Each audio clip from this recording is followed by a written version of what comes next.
오늘은 6.1절의 역함수를 다루려고 합니다.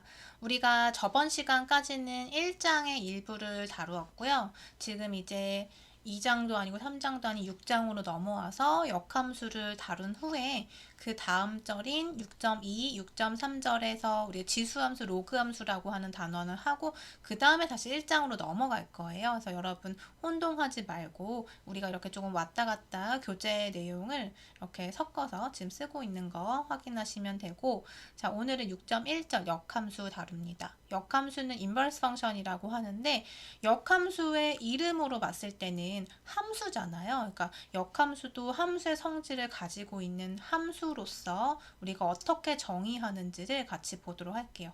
이 역함수에 대한 정의가 생각보다 어렵진 않은데 여러분들이 응용할 때 굉장히 많이 헷갈려 해요. 왜냐하면 나중에 미분에서 뭐 삼각함수 중에서도 역삼각함수라는 것들이 있는데 그런 함수들의 미분을 할 때라든지 이럴 때 역함수의 정의를 정확히 알지 않으면 응용이 뒤에서 또 안 되기 때문에 6.1절 잘 알아두시면 되고, 일단은 우리가 정의를 알기 전에 예제를 먼저 하나 볼게요. 자, 뒤로 쭉 넘어가면 예제 1번을 한번 보도록 하죠. 자, 문제를 먼저 읽어보면 F1은 5, F3은 7, F8은 마이너스 11대 라고 되어 있죠. 여기까지 가정이라고 생각하시고 우리가 구해야 하는 부분을 보면 자, 무엇을 구하여라 라고 지금 되어 있는데 기호를 먼저 설명을 하면 자, F라고 하는 함수 위에 마치 지수처럼 마이너스 1제곱이 있는 것처럼 생겼죠. 그래서 이거는 우리가 흔히 지수에서 얘기하는 마이너스 1제곱이 아니라 역함수를 의미하는 기호예요. 그래서 우리가 인버스라고 읽죠. 그래서 F 인버스라고 읽으시면 되고요. 그래서 일단 이것을 구하여라 라고 했는데 일단은 우리에게 알려진 정보만을 가지고 아래 그림을 한번 볼게요. 자, 아래 그림에 보면 자, A에서 B로 가는 F라는 함수가 있다. 즉 A에서 B라고 하는 집합으로 대응되는 F라는 함수가 있다. 근데 A라고 하는 셋 안에는 1, 3, 8이라는 원소가 있고 B라고 하는 셋 안에는 5, 7, 마이너스 10이 있다. 이런 상황인 거죠. 그럴 때 지금 대응 관계를 보시면 1은 5에 대응이 되고 있고 3은 7에 대응이 되고 있고 8은 마이너스 10에 대응이 되고 있어요. 자, 그러면 이러한 형태를 우리는 함수라고 부르죠. 그죠? 지금 함수의 조건을 모두 만족하기 때문에 함수라고 할 수 있다. 그런데 여기에서 아래 그림을 보시면 F 인버스라고 되어 있고, 자, 화살표 방향을 봤을 때 A 집합에서 B 집합으로의 이동이 아니라 B 집합에서 A 집합으로의 대응 관계처럼 보여요. 화살표의 모양이. 자, 그래서 지금 위에 있는 그림을 똑같이 역으로 생각을 했을 때 대응 관계를 자, A에서 B가 아닌 B에서 A로 가는 대응 관계로 생각을 해보면 B라고 하는 원소 5는 1로 대응이 되고 7은 3으로 대응이 되고 마이너스 10은 8로 대응이 되는 그림을 보실 수가 있어요. 자, 그러면 이 두 그림을 통해서 우리가 알 수 있는 것은 역함수라는 것은 뭘까? 가만히 생각해 보니까 정의역과 치역이 위치가 바뀌는 것이라고 해석을 할 수가 있겠죠. 두 그림의 관계를 생각해 보면 정의역과 치역의 역할이 바뀌었다라고 생각할 수가 있죠.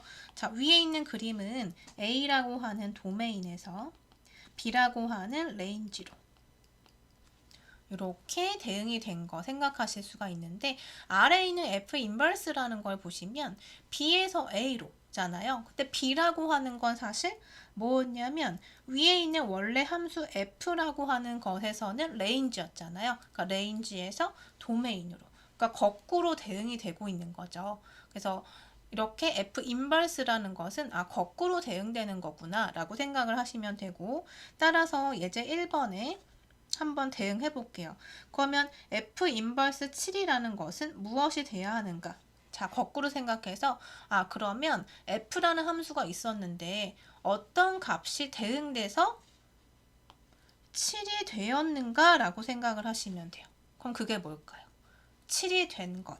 그러니까 7이 되는 것은 역으로 생각하면 3이 대응이 됐던 거잖아요. 그러니까 F 인버스 7은 3이라고 생각하면 되고, 그 다음에 F 인버스 5는 뭐가 될까요?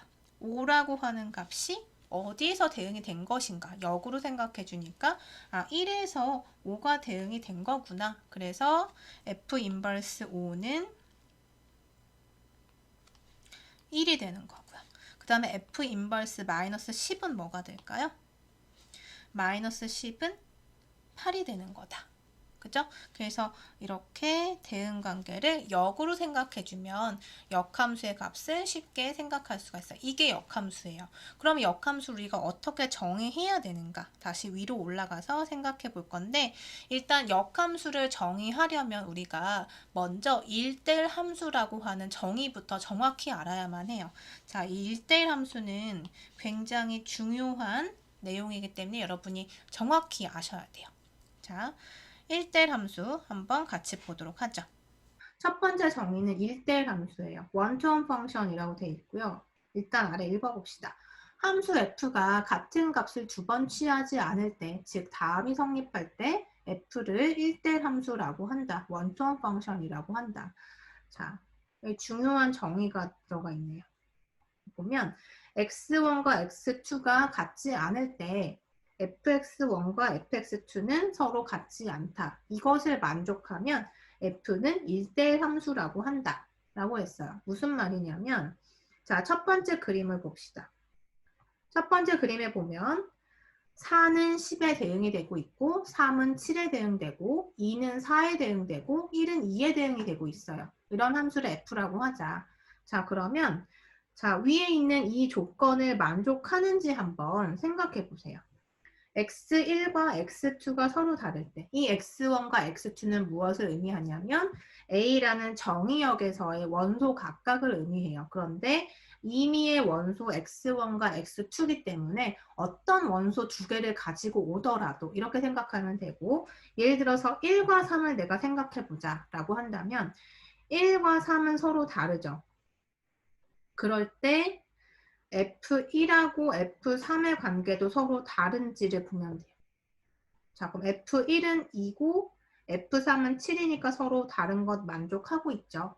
그죠? 그래서 1과 3에 대해서는 위의 명제가 성립한다 라고 볼 수 있는데, 모든 원소에 대해서 이게 다 성립해야 돼요. 하나라도 성립하지 않으면 이 F라는 함수는 1대1 함수라고 볼 수가 없다는 거예요. 그래서 모든 원소에 대해서 한번 고려를 해보자. 자, 한번 보세요. 그러면 두 개를 내가 선택했을 때, 예를 들어서 4하고 3을 한번 생각해 보자. 3과 4는 당연히 다른 숫자죠. 그럴 때 그때 대응되는 함수의 값도 서로 다른 거 확인됐죠. 그럼 3과 4도 괜찮고. 그 다음에 1과 2 한번 생각해 봅시다. 어때요? 1과 2 다른 숫자 맞죠? 정의역 내에서 다른 숫자 두 개를 뽑았을 때 그것에 대응하는 함수 두 개도 역시 다른 값인 거 확인되죠. 이렇게 모든 값에 대해서 내가 이 명제가 성립하는 것을 확인을 할 수 있다면 그때 이 f는 1대 함수라고 볼 수가 있다라는 거예요. 자, 그런데 아래에 있는 g라고 하는 함수를 봅시다.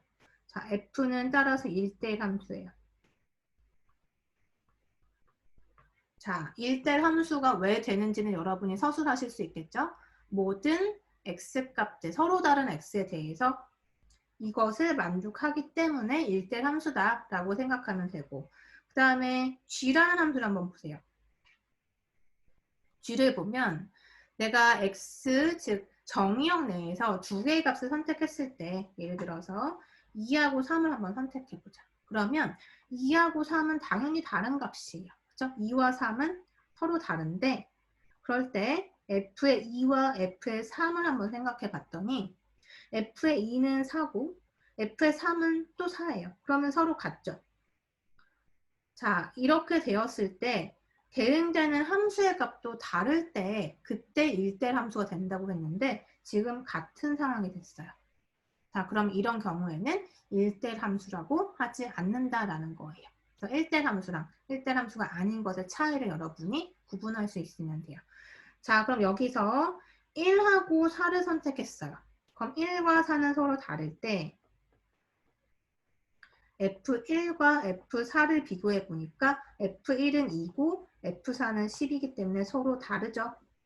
그러면 이거 성립하니까 이거 1대 함수잖아요. 라고 하는 게 아니라 지금 문제가 뭐냐면 안 되는 경우가 있기 때문에 하나라도 안 되는 경우가 있기 때문에 이 함수는 1대 함수가 아니라는 거예요. 그죠? 위에는 우리 F라는 함수는 왜 1대 함수다? 모든 원소에 대해서 이 명제가 성립되기 때문에. 그죠? 그래서 모든이라고 하는 이 뜻을 여러분이 잘 기억해 두고 다 대입을 해보고 이 명제가 모든 원소에 대해서 성립하는지를 파악하는 게 중요하죠. 자, 하나라도 안 되면 1대 함수는 아니다. 따라서 G는 1대 함수가 아니다. 자, 만약에 G라는 함수를 주고 이것이 1대 함수가 아님을 보이시오 라고 하면 어떤 발레를 주면 될까요? 이렇게 되기 때문에 이것은 1대 함수가 아닙니다. 라고 얘기하면 되는 거죠. 자, 그래서 지금 1대 함수의 정의에 대해서 우리가 봤는데요. 이 그림을 한번 봅시다. 자, 일단 첫 번째 그림이 1대 함수인가 한번 생각해 보세요. 1대 함수가 맞는가? 자, 1대 함수가 되려면 서로 다른 x값에 대해서 대응을 시킨 함수값도 서로 달라야 돼요. 그러면 내가 x값 두 개를 선택했을 때 그들의 높이가 달라야 되겠죠. 함수값은 높이를 의미하는 거니까. 자, 그러면 첫 번째 그림은 y는 x 세제곱이라는 함수인데 1대 함수가 되나요? 내가 어떤 x값 두 개를 선택하더라도 그때 해당하는 높이 값이 다르다. 어떤 x 두 개를 선택하더라도 다 높이가 다른 것 같죠. 그죠? 그래서 첫 번째 함수는 1대 함수가 맞네요. 그 다음에 두 번째 그림을 보면 내가 어떤 x를 구하더라도 x를 두 개를 선택하더라도 그 x에 대응하는 함수값이 즉 높이값이 달라야 되는 거예요. 그러면 여기랑 여기랑 선택했을 때 높이값이 서로 다르다. 이때 맞는 것 같은데 라고 생각할 수 있지만 내가 예를 들어서 여기에서의 x값과 여기에서의 x값을 찾았어요. 그런데 공교롭게 0을 기준으로 해서 x1까지의 거리하고 x2까지의 거리가 서로 같은 이런 x1과 x2를 내가 선택했다. 어떤 예가 될까요? 예를 들어서 x2가 2고 x1은 마이너스 2라는 뜻이에요. 근데 지금 주어진 함수는 y는 x제곱이니까 대응하는 함수의 높이는 얼마가 되겠어요? 2의 제곱이든 마이너스 2의 제곱이든 높이는 4가 되는 것을 알 수가 있죠. 그러면 여기에서 2하고 마이너스 2라는 내가 선택한 x값 두 개는 당연히 다른 값인데 f의 2하고 f의 마이너스 2가 지금 서로 같은 4라는 값이 된 거예요. 그렇죠? 이런 예가 하나라도 있으면 1대 함수라고 볼 수가 없는 거죠. 그래서 위에는 1대 함수고 아래는 1대 함수가 아닌데 지금 이 그림을 잘 보면 여러분이 눈치챘겠지만 지금 함수의 그래프만 있는 게 아니고 수평선이 그려져 있어요. 이 수평선이 뭘 의미할까요? 1대 함수를 판단하는 기준을 주는 거죠. 자, 무슨 얘기냐면 수평선을 내가 함수에다가 쭉 그렸을 때 어떤 수평선을 그리더라도 함수랑 교점이 하나만 발생하면 이것은 1대 함수가 돼요. 왜 그럴까요? 1대 함수의 정의 때문에 이런 성질이 성립하는 거죠. 아래도 한번 보세요. 이 함수는 내가 이렇게 수평선을 쭉 그렸을 때 어디에서 만나게 되나요? 한 수평선에 대해서 지금 두 점에서 교점이 생기는 것을 알 수가 있죠. 그래서 수평선을 그렸을 때 두 점 이상에서 만나게 되면 1대 함수가 아니다라고 판별하면 되고 한 점에서만 만나면 1대 함수라고 생각하면 돼요. 이거 마치 우리가 함수를 판정하는 방법 중에서 수직선 판정법 있었죠. 수직선을 쭉 그렸을 때 한 점에서 만나면 함수고 두 점 이상에서 만나면 함수가 아니다라고 했던 것 1.1절에서 얘기했었어요. 그거랑 마찬가지 판별법으로 수평선을 그렸을 때 두 점 이상에서 만나면 1대 함수가 아니다라는 것을 확인할 수 있다. 그 위로 올라가서 이 그림을 한번 관찰해 볼게요. 자, 이 그림을 한번 보면 f라고 하는 주어진 함수가 있는데 지금 이미 함수라고 얘기했기 때문에 함수인 것을 알겠지만 지금 이 파란색 곡선은 함수가 되나요? 지금 얘기한 것처럼 우리 수직선 판정법 쓰면 수직선을 쭉 이렇게 그렸을 때 한 점에서만 만나면 돼요. 그러니까 이 fx는 함수가 맞죠. 자, 함수가 맞는데 그럼 1대 함수는 되나요?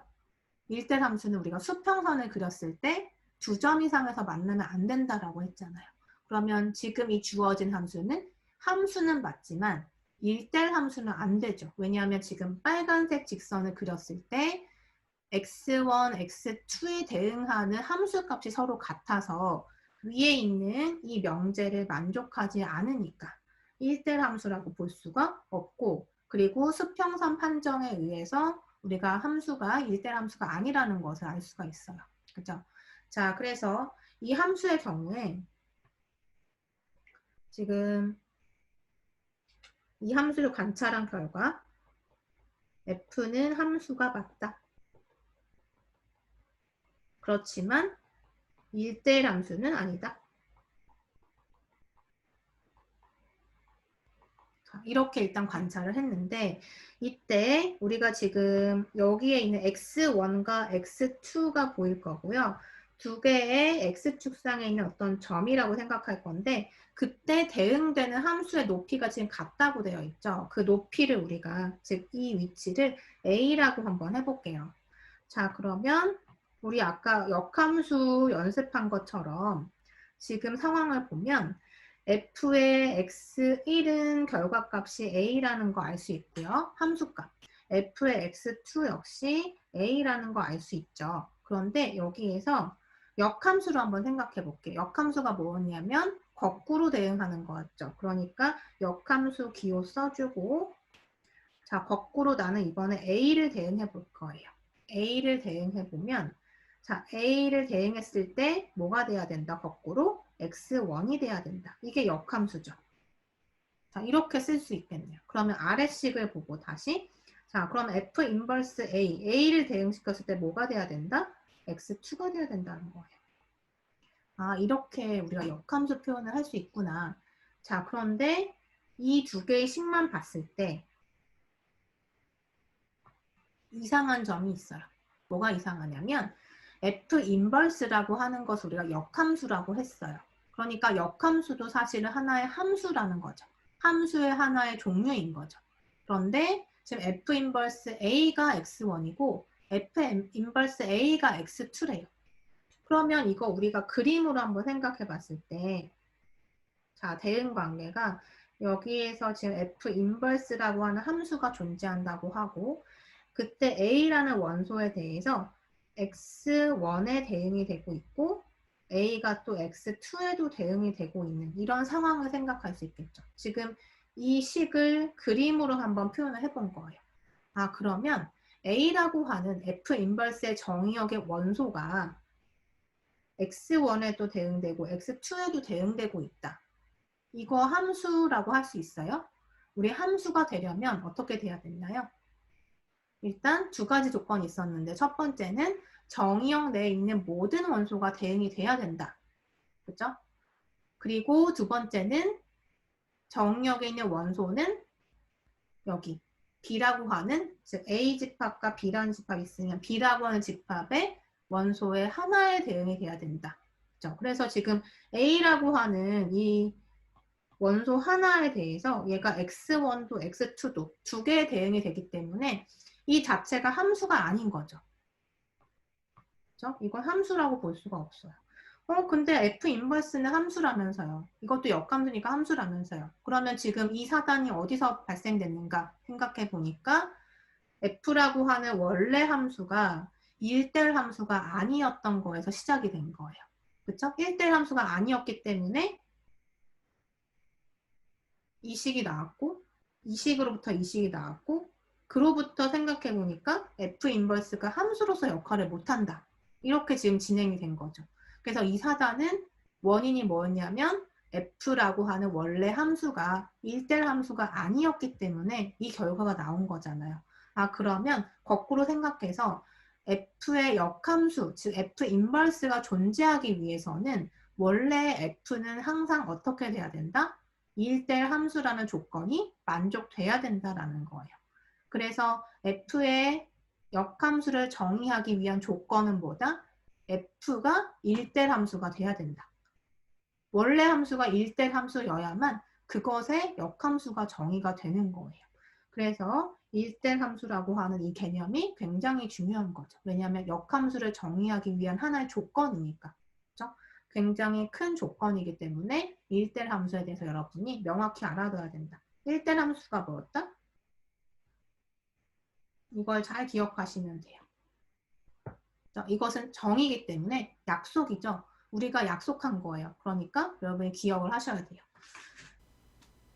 자, 이렇게 해서 우리가 1대1 함수가 왜 중요한지, 1대1 함수가 어떤 정의를 가지고 있는지 이제 천천히 살펴봤는데, 여러분 다시 한번 강조하지만 정의는요, 여러분들이 암기하듯이 정의이기 때문에 언어의 약속이라고 했잖아요. 약속은 우리가 반드시 알고 있어야지만 그 다음 얘기를 할 수가 있어요. 그래서 정의 부분은 여러분이 정확하게 숙지를 하시고 이제 그 다음으로 넘어가는 연습을 하셔야 돼요. 그래서 1대1 함수 정확하게 원투원 펑션에 대해서 우리가 지금 요 정의 정확하게 기억하는 거 약속했고요. 하나를 더 얘기를 하면 우리가 어떤 명제가 있을 때 그 명제의 대우 명제도 항상 참이죠. 그러니까 어떤 명제가 참이다. 그러면 그 명제의 대우 명제도 항상 참이에요. 그래서 지금 이 명제의 구성을 한번 생각을 해보면 자, 무엇일 때 무엇이다 라고 했기 때문에 앞에 있는 이 부분을 가정이라고 생각할 수가 있고 뒷부분은 우리가 결론이라고 생각할 수가 있어요. 그죠? 그래서 어떤 가정일 때 어떤 결론이다 라고 생각을 할 수가 있는데 여기에서 자, 우리가 이것을 대우명제로 한번 바꿔봅시다. 이게 이제 1대 함수의 정의이기 때문에 대우명제로도 한번 생각을 해보면 어떻게 생각할 수 있죠? 결론의 부정이면 가정의 부정이다. 이렇게 돼요. 그래서 결론을 부정하면 여기가 같지 않다라고 되어 있기 때문에 같은 것.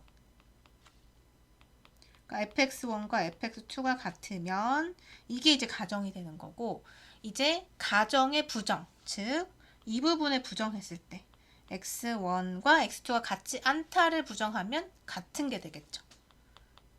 그래서 지금 대우명제라는 건 뭐냐면 원래 있던 명제에서 가정과 결론 부분을 놓았을 때 결론의 부정이 가정으로 들어가요. 그죠? 그 다음에 가정의 부정이 결론이 되는 거예요. 이렇게 바꿨을 때 이 명제도 항상 맞는 말이에요. 그래서 이 명제로 여러분이 1대 함수임을 증명해도 되고 이 명제를 가지고서도 1대 함수임을 보여도 충분한 거죠. 그래서 어떤 x1과 x2, 임의의 x1과 x2를 대입해서 그 함수의 값이 같으면 그때 x1과 x2가 같다고 하는 결론이 나온다면 이 함수는 1대 함수다. 이렇게 주장할 수가 있다는 거예요. 자, 이것도 참고로 알아두시고요. 우리가 이제 1대 함수를 자세히 봤기 때문에 그 다음 이제 우리가 정말 알고자 했던 역함수의 정의에 대해서 한번 보도록 할게요. 자, 인버스 펑션의 정의를 한번 읽어보죠.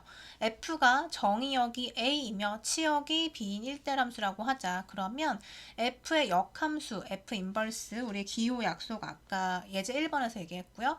이것은 정의역이 b고 치역이 a이며 ba는 임의의 y에 대해 다음과 같이 정의된다 라고 했는데 자, 일단은 윗줄에 있는 말을 한번 보면 F는 정의역이 A고 치역이 B라고 했고요.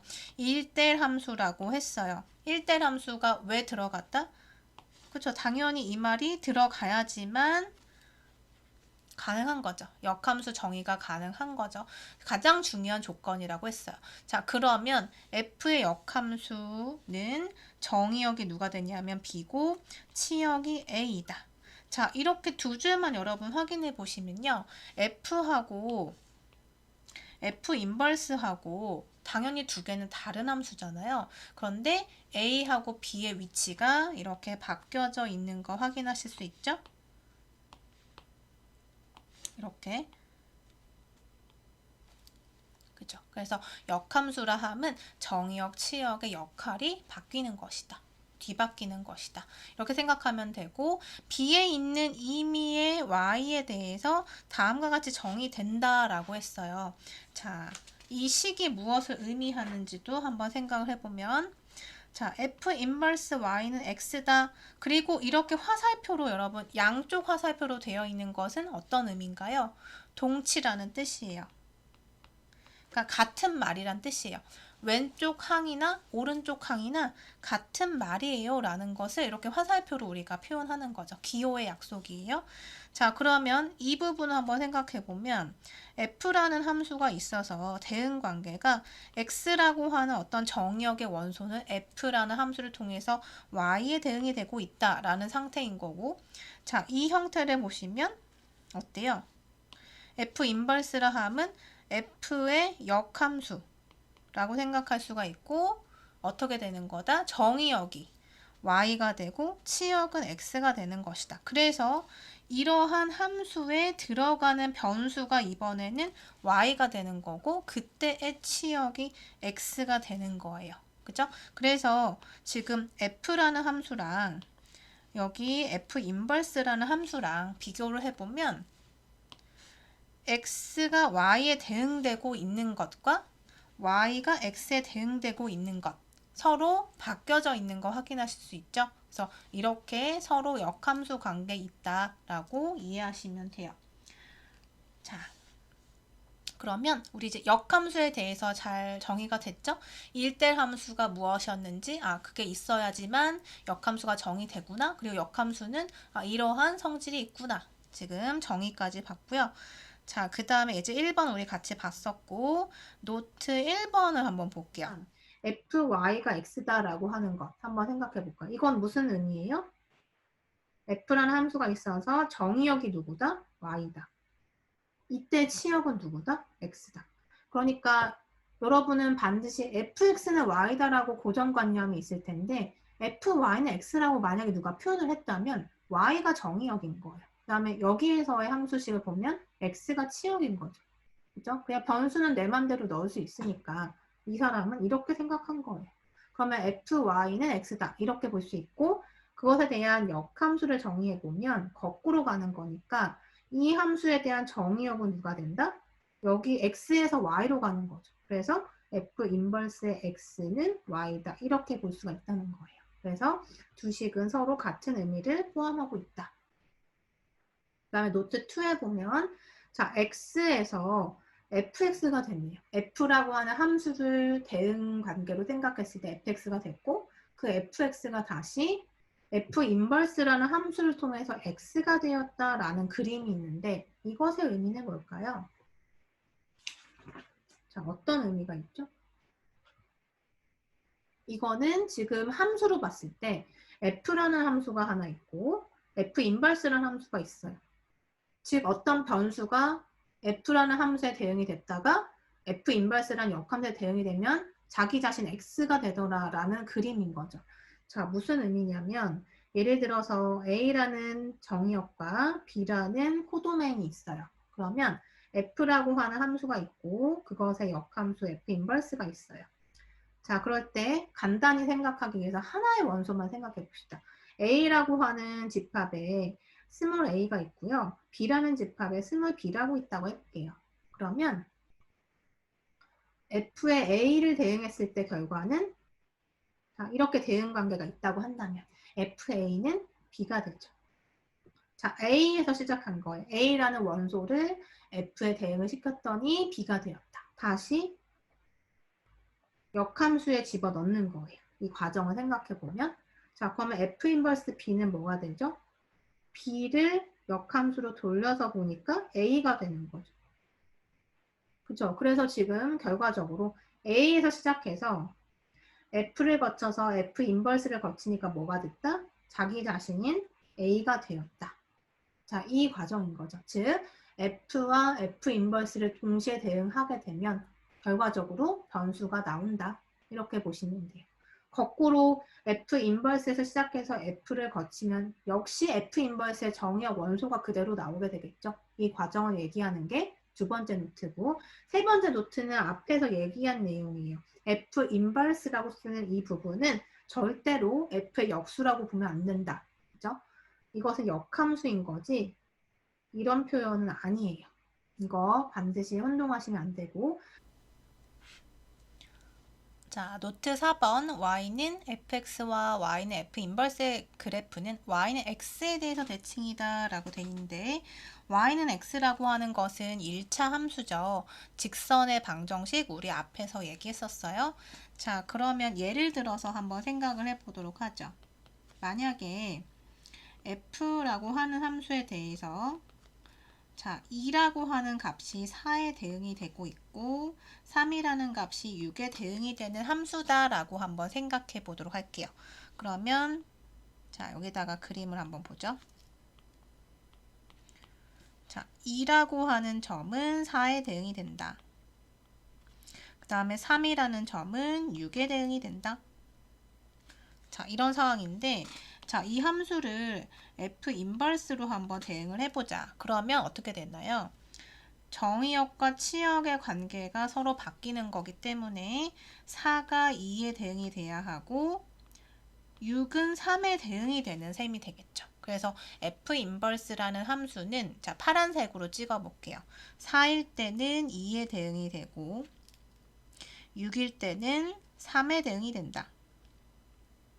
자, 이렇게 찍고 나면 이 두 점의 거리가 정확하게 일치하는 기준선이 바로 y는 x라고 하는 요 기울기가 1인 직선이 된다는 소리예요. 그래서 이 y는 x라고 하는 이 직선에 대해서 정확하게 대칭이 되더라. 즉, 수직거리로 생각을 했을 때 이 거리가 빨간 선을 기준으로 해서 같아진다는 거죠. 그래서 이렇게 보시면 이렇게 수직으로 우리가 생각을 했을 때 거리가 이렇게 같아진다는 거예요. 그죠? 이게 이제 y는 x의 대칭이다 라고 생각을 할 수가 있다는 것이고 그 다음에 역함수를 구하는 순서를 한번 같이 보도록 하죠. 함수 구하는 순서 자, 첫 번째 1번 fx를 y로 대체한다. 그 다음에 2번 x와 y를 바꾼다. 3번 y를 구한다. 4번 y를 f 인버스 x로 대체한다 라고 되어 있어요. 자, 이 순서대로 우리 예제 2번 한번 풀어보도록 할게요. fx를 y로 대체해라. 그러니까 fx나 y나 사실 같은 거잖아요. 그러니까 fx를 y로 쓰면 되는 거예요. 자, 예제 2번에서 fx는 x 3제곱 더하기 2의 역함수를 구하라 라고 했는데 일단 이 fx를 그럼 y라고 둡시다.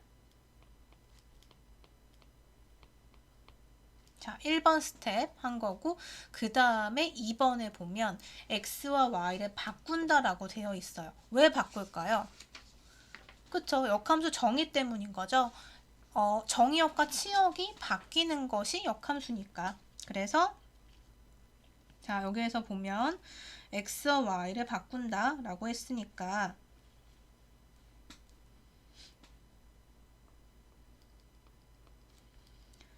y를 x라고 바꿔주고요. x는 y라고 바꿔주면 되는 거예요. 그쵸? 자, 여기까지 됐어요.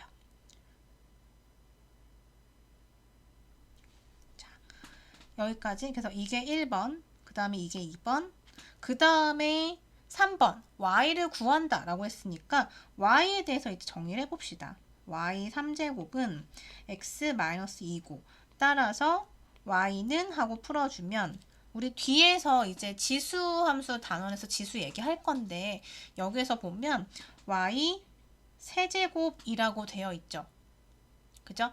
y 세제곱이라고 되어 있는데 즉 y는 하고 풀어주려면 양변에 똑같이 3분의 1제곱을 해주면 돼요. 그러면 이게 지수법칙에 의해서 이렇게 약분이 되면서 y만 남게 되고 자, 우변에 있는 x-2 3분의 1제곱은 우리가 이렇게 쓰기도 해요. 이건 제가 언급한 적 있죠. 3분의 1이라고 하는 것은 여기다 3을 쓰고 1제곱은 여기다 쓰는 건데 우리 1제곱은 생략하기도 하니까 이렇게 3제곱근이 되는 거예요. 자, 그래서 y는 하고 구했죠. 여기까지 했더니 3번 스텝이고, 그 다음에 네 번째 단계가 지금 위에서 보면 y를 f 인버스 x로 대체한다라고 했으니까 따라서 이 y를 뭐라고 쓰자? f 인버스 x라고 쓰자. 자, 왜 그래야 할까요? 저기 보시면 함수의 정의역이 x잖아요. 변수가 x, 베리어블이 x니까 x에 대한 함수라고 표현하는 거예요. 그죠? 그리고 이때 y랑 처음에 있던 이 y는 다른 값이죠. 지금 우리가 대체를 했는데 이 y는 결국 뭐냐면 f 인버스 x를 의미하는 거. 그래서 f 인버스 x는 3제곱근 x-2가 된다. 자, 이렇게 생각할 수 있어요. 자, 혼동하면 안 되는 것이 여기의 y랑 여기의 y가 같지 않죠. 그런데 이렇게 우변만 보더라도 같지 않잖아요. 같은 뜻으로 쓴 y는 아니란 뜻이에요. 역함수를 구하는 과정에서 우리가 x랑 y를 바꿨기 때문에 이렇게 쓰게 된 거고, 그래서 이제 다시 이 y는 같지 않은 값이니까 이와 같은 형태로 역함수다라는 것을 의미하게끔, 역함수다라는 걸 알려줄 수 있게끔 이렇게 써주는 거죠. 그러니까 기호로 이렇게 다시 한번 정리를 했다는 뜻이에요. 그죠? 자, 그래서 역함수 구하는 순서 이대로 우리가 진행을 하면 역함수, 어떤 함수가 오더라도 역함수를 구할 수가 있어요. 자, 그 다음에 역함수 성질을 이제 마지막으로 한번 봅시다. 자, 1번에 보면 f의 f 인버스 x는 x다. 2번은 순서가 좀 바뀌었죠? f 인버스 fx는 x다라고 되어 있는데, 자, 간단하게 생각하시면 돼요. 자, f라는 함수가 있고요. 이렇게 f 인버스라는 함수가 있다고 해볼게요. 자, 그래서 f라는 원소에 a가 있고, 정의역에 a가 있고 치역에 b가 있다고 해봅시다. 자, 그러면 자, 1번부터 한번 생각해 볼게요. 자, 괄호 안에 있는 값을 먼저 한번 생각을 해보도록 하죠. 자, 요 괄호 안에 있는 값. 자, f 인버스 x. f 인버스의 정의역은 x인데 누가 돼야 될까요? f 인버스의 정의역은 화살표 방향이 이렇게 가고 있죠. 그러니까 b가 돼야 되는 거예요. 그래서 여기에 b가 이렇게 와야 되고, 그죠? 그러면 f 인버스 b라고 하면 이 그림에서는 이 값이 전체가 뭐가 될까요? f 인버스 b. 만약에 대응 관계가 이렇게 되어 있다. 이게 f라는 함수다. 그럼 거꾸로 가면은 f 인버스 b는 어디에 대응이 될 수밖에 없다? a에 대응될 수밖에 없죠. 그래서 이 전체 값은 a가 될 것이고, 그 다음에 f의 a라고 하면 그게 뭐가 될까요? f의 a는 이렇게 f를 통해서 b가 되는 거죠. 그래서 이 값이 뭐가 되냐면 b가 되는 거예요. 무슨 얘기냐면, 자, f에 f 인버스 b를 넣어서 우리가 b를 넣어서 계산을 쭉 했더니 결과값이 b가 된 거죠. 그 얘기는 뭐냐면 f 인버스와 f라는 함수를 지나치게 되면, 그러니까 f 인버스와 f를 다 적용하게 되면 결국엔 정의역 그대로 튀어나온다 라는 뜻인 거예요. 자, 다음 2번도 한번 똑같은 방법으로 생각을 해볼게요. 똑같은 위치에서 생각을 해볼 거고, 자, f는 이렇게. 자, 그러면 fx라고 했을 때 x 자리에 a를 한번 넣어보자. 그럼 fa잖아요. 그죠? fa는 누구예요? b죠. 그래서 이 전체 값은 b가 되겠죠. 그러면 이 식이 이제 어떻게 바뀔까요? f 인버스에 b가 들어가고, 그럼 f 인버스 b는 누구냐? b를 역으로 대응했을 때 a잖아요. 그래서 이렇게 되겠죠. 그쵸? 그래서 우리가 처음에 이 식을 봤을 때 집어넣었던 x값은 누구냐면 a였어요. 근데 그 a가 그대로 나왔다는 뜻이죠. 그래서 2번을 정리를 해보면 f 인버스의 f에 a를 넣었더니 그게 누가 된다? a가 된다. 그래서 여기도 마찬가지. f랑 f 인버스를 동시에 거치면, 적용시켰을 때 함수를 취하면 당연히 이 정의역이 그대로 나올 수밖에 없다. 위에서도 이미 얘기한 내용을 지금 한 번 더 정리한 거예요. 물론 1번과 2번은 f가 먼저냐 아니죠. 요 괄호 안이 먼저니까 F 인버스가 먼저냐? F가 먼저냐? 이 차이가 있지만 F 인버스를 정의하고 그 다음에 F가 적용됐을 때 또는 F가 먼저 정의되고 F 인버스에 적용을 했을 때 당연히 이 정의역의 원소가 그대로 나오게 된다라는 것을 지금 얘기하고 있는 거예요. 이게 역함수의 성질인 거죠. 자, 이렇게 하면 우리가 역함수에 대해서 이제 전반적으로 이제 정의 및 예제까지 풀어봤는데 여러분은 제가 나눠드린 프로블럼 셋에 있는 문제들도 한번 풀어보시고요. 그리고 조만간 이제 제출용 과제가 나올 거니까 거기에서도 이제 한번 확인해 보시면 좋을 것 같아요. 자, 그래서 다음 시간에는 우리 다음 절 6.2절로 넘어가도록 할게요.